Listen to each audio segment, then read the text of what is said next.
¿Cuál es el significado real de la palabra imán, el cual traducimos como fe? Es entrar en estado de seguridad, viene de la raíz amana, que es entrar, estar en estado de seguridad. El imán emana del saber, no del creer. El idioma no nos ayuda a comprender estos conceptos, pero hay una diferencia entre creer, y estoy hablando de la palabra creer en español, y la palabra imán o tener imán. La palabra creer en español puede tener dos significados: estar seguro, pero tener una convicción prácticamente, o no estar seguro, pero apostar a una idea. Mientras que imán no es eso, porque el imán no se basa en el intelecto, mientras que la creencia se basa en el intelecto, en lo que yo escucho, en lo que razono, la forma en cómo percibo la información, va a tener un impacto y voy a tener un proceso mental dentro de mis limitaciones humanas, y entonces voy a tener unas conclusiones las cuales van a ser como la base de mi creencia. Mientras que la fe es un estado interno del alma y es un saber que emana desde dentro, no desde el intelecto, no desde la materia, no desde la razón, no desde el mundo, no desde la percepción de los cinco sentidos. Es algo mucho más profundo. Entonces, cuando nosotros hablamos de los pilares del imán, estamos hablando de las bases en las que se levanta esa certeza o esa seguridad. Y la primera de ellas es la creencia, lo que llamamos la creencia en Dios. Pero para llegar a la creencia en Dios desde el corazón, es decir, para transformarla en una simple creencia a una certeza, debemos empezar por un proceso de autocuestionamiento, de saber, de preguntarnos a nosotros mismos de dónde venimos, hacia dónde vamos y por qué estamos aquí. Y eso nos va a llevar, esa intención de saber de esas preguntas sobre la existencia, nos van a llevar naturalmente a una búsqueda en la que nos encontramos casi todos los seres humanos, o todos de una u otra manera. Lo que pasa es que no todas las personas buscan esas respuestas en el camino espiritual, y todos al final estamos buscando la felicidad. Lo que pasa es que la concebimos de maneras distintas, pero al final estamos buscando una sensación todos en común, la misma sensación, y es una sensación de paz, de tranquilidad, de felicidad. Algunas personas piensan que eso lo van a encontrar por medio de los caminos espirituales, otras piensan que lo van a encontrar por medio de la realización profesional, otros piensan que la van a encontrar por medio de las relaciones interpersonales, otras piensan que lo van a encontrar por medio de la maternidad, de la paternidad, etcétera. Y al final nos damos cuenta que ningún camino, incluyendo las religiones por sí mismas, nos llevan a ese estado.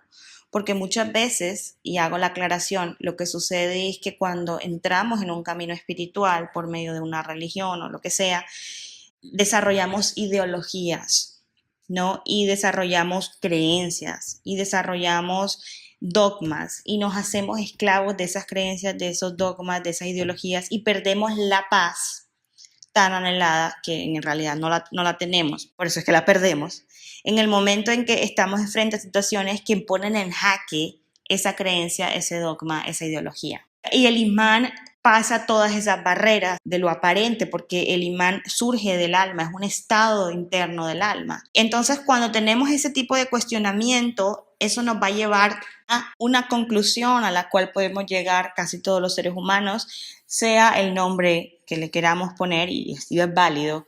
Aquí hay una fuerza más grande, hay algo afuera ahí más grande, más poderoso, eterno, fuente, ser, amor, infinidad, grandeza, misericordia, energía, vida, Dios, Allah, ¿no? Llegamos a esa conclusión. Entonces, ese es un proceso que todo ser humano, independientemente de si nace musulmán o no, si nace cristiano o no, si nace judío o cualquier otra religión, debe hacer para poder desarrollar certeza. Porque si yo solo recibo información sin ese cuestionamiento personal, yo simplemente desarrollo unas estructuras mentales, unas barreras mentales, unas ideas, unas ideologías que no me permiten acceder a esa parte interna. Entonces, vuelvo y repito, cuando estoy en situaciones que ponen en jaque esa situación, yo pierdo ese estado interno. De hecho, los conflictos interreligiosos e inclusive dentro de una misma religión o de un mismo camino espiritual entre personas se da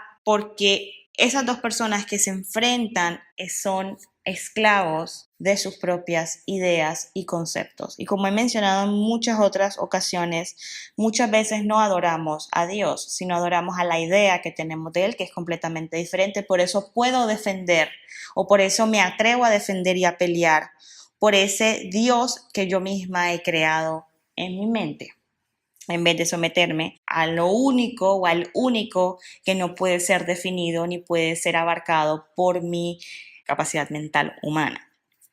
Entonces, una vez yo llego a esa certeza de que hay algo mucho más grande e infinito ahí afuera, paso a, por medio de ese camino espiritual, el siguiente paso es ese reconocimiento de que hay entes que Él ha creado, los cuales sirven de puente de una u otra manera entre Él y el ser humano inconsciente. ¿Y por qué digo el ser humano inconsciente?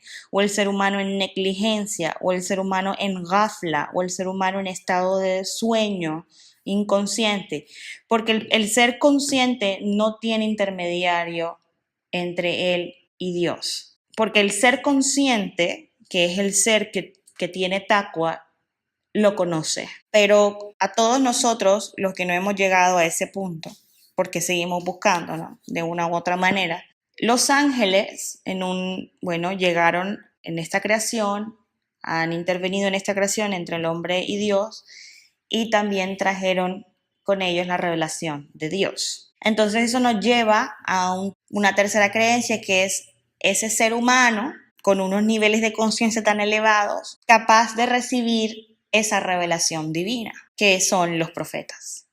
Fueron los profetas, que fueron modelos a seguir, nos enseñaron a vivir y nos enseñaron a todos a vivir sin discriminar entre el inconsciente y el consciente de Él. El inconsciente de Dios va a tener una interpretación de lo que los profetas trajeron, una interpretación básica, superficial y válida. Mientras que a medida que las personas van adquiriendo conciencia de Dios, van profundizando en su comprensión de ese mensaje revelado. De ahí vienen los tantos dichos que cada verso del Corán tiene 7 significados, etcétera, etcétera, etcétera. Eso proviene de ese concepto en que todas las personas tenemos un estado o nos encontramos en un estado de conciencia diferente, según el tiempo, según las circunstancias, según muchos factores. Y según esa capacidad de conciencia, es decir, según esa capacidad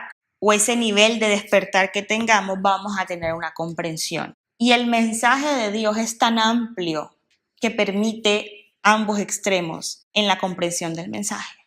Tanto el mensaje más literal y más superficial como el más profundo, que no creo que, excepto los profetas, hayan llegado a tal nivel de profundidad de comprensión del mensaje.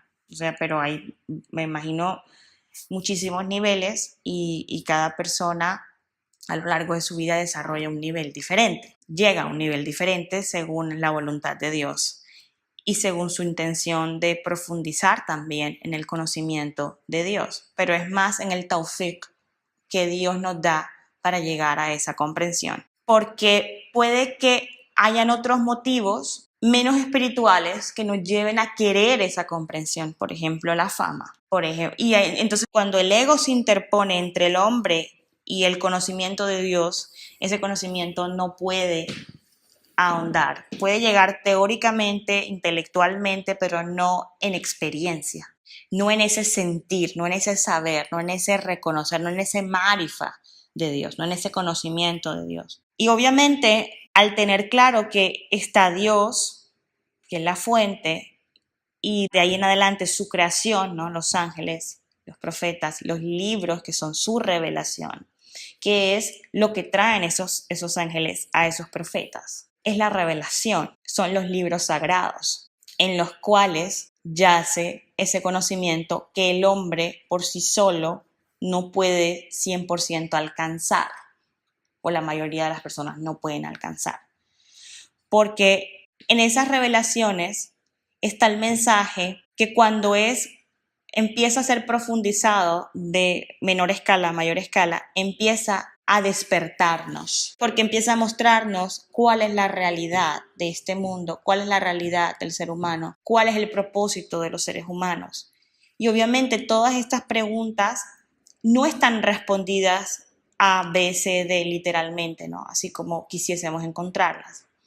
Estas preguntas van a ser respondidas a medida que nuestra comprensión espiritual va aumentando, es decir, a medida que vamos despertando. Y luego, después de tener claro eso, hay una creencia en el Qadar, que es uno de los misterios y de los secretos de Dios, que es ese balance entre el libre albedrío y el hecho de que la voluntad de Dios es la que se manifiesta y la que se lleva a cabo en este mundo. Y una creencia en el día del juicio, ¿no?